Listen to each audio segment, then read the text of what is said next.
ನಮಸ್ಕಾರ ಕರ್ನಾಟಕ.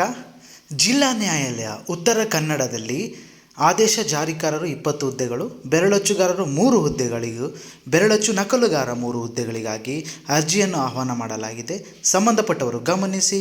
ಎಲ್ಲ ಜಾಬ್ನ ಅಪ್ಡೇಟ್ಸ್ಗಾಗಿ ಈ ಚಾನಲನ್ನು ಸಬ್ಸ್ಕ್ರೈಬ್ ಮಾಡಲು, ಶೇರ್ ಮಾಡಲು, ಕಾಮೆಂಟ್ ಮಾಡಲು ಮರೆಯದಿರಿ. ಆದೇಶ ಜಾರಿಕಾರರು SLC ಓದಿರಬೇಕು. ಬೆರಳಚ್ಚುಗಾರರು ದ್ವಿತೀಯ PUC ಅಥವಾ ಕನ್ನಡ ಇಂಗ್ಲೀಷ್ ಬೆರಳಚ್ಚು ಪ್ರೌಢ ದರ್ಜೆಯಲ್ಲಿ ಉತ್ತೀರ್ಣರಾಗಿರಬೇಕು ಅಥವಾ ಡಿಪ್ಲೊಮಾ ಕಮರ್ಷಿಯಲ್ ಪ್ರಾಕ್ಟೀಸ್ ಪರೀಕ್ಷೆ ಪಾಸ್ ಆಗಿರಬೇಕು. ಬೆರಳಚ್ಚು ನಕಲುಗಾರ 3 ಹುದ್ದೆಗಳು ದ್ವಿತೀಯ PUC ಮತ್ತು ಕನ್ನಡ ಇಂಗ್ಲೀಷ್ ಬೆರಳಚ್ಚು ಕಿರಿಯ ದರ್ಜೆಯಲ್ಲಿ ಉತ್ತೀರ್ಣರಾಗಿರಬೇಕು. ವಯಸ್ಸಿನ ಮಿತಿ 18 ರಿಂದ 35 ವರ್ಷ. ಆ್ಯಸ್ ಯೂಸುವಲ್ ಮೀಸಲಾತಿಗೆ ಅನುಗುಣವಾಗಿ ಸಡಿಲಿಕೆಯಿದೆ. ಅರ್ಜಿ ಶುಲ್ಕ ಸಾಮಾನ್ಯ ವರ್ಗ 300, 2A 2B 3A 3B ಅಭ್ಯರ್ಥಿ 150, SC ST C1 ಅಂಗವಿಕಲ ಅಭ್ಯರ್ಥಿಗಳಿಗೆ 100 ರೂಪಾಯಿ. ಆಯ್ಕೆ ಪ್ರಕ್ರಿಯೆ: ಹುದ್ದೆಗಳಿಗೆ ಸಂಬಂಧಿಸಿದಂತೆ ಅರ್ಹತಾ ಪರೀಕ್ಷೆ ನಡೆಸಿ, ಸಂದರ್ಶನ ನಡೆಸಿ ನೇಮಕಾತಿ ಮಾಡಲಾಗುವುದು. ಅರ್ಜಿ ಸಲ್ಲಿಸಲು ಕೊನೆಯ ದಿನಾಂಕ 19 ಜುಲೈ 2024. ಕೆಳಗೆ ಕೊಟ್ಟಿರುವ ವೆಬ್ಸೈಟ್ ಪ್ರವೇಶಿಸಿ ಅರ್ಜಿ ಸಲ್ಲಿಸಬೇಕಾಗಿ ವಿನಂತಿ. ಧನ್ಯವಾದಗಳೊಂದಿಗೆ.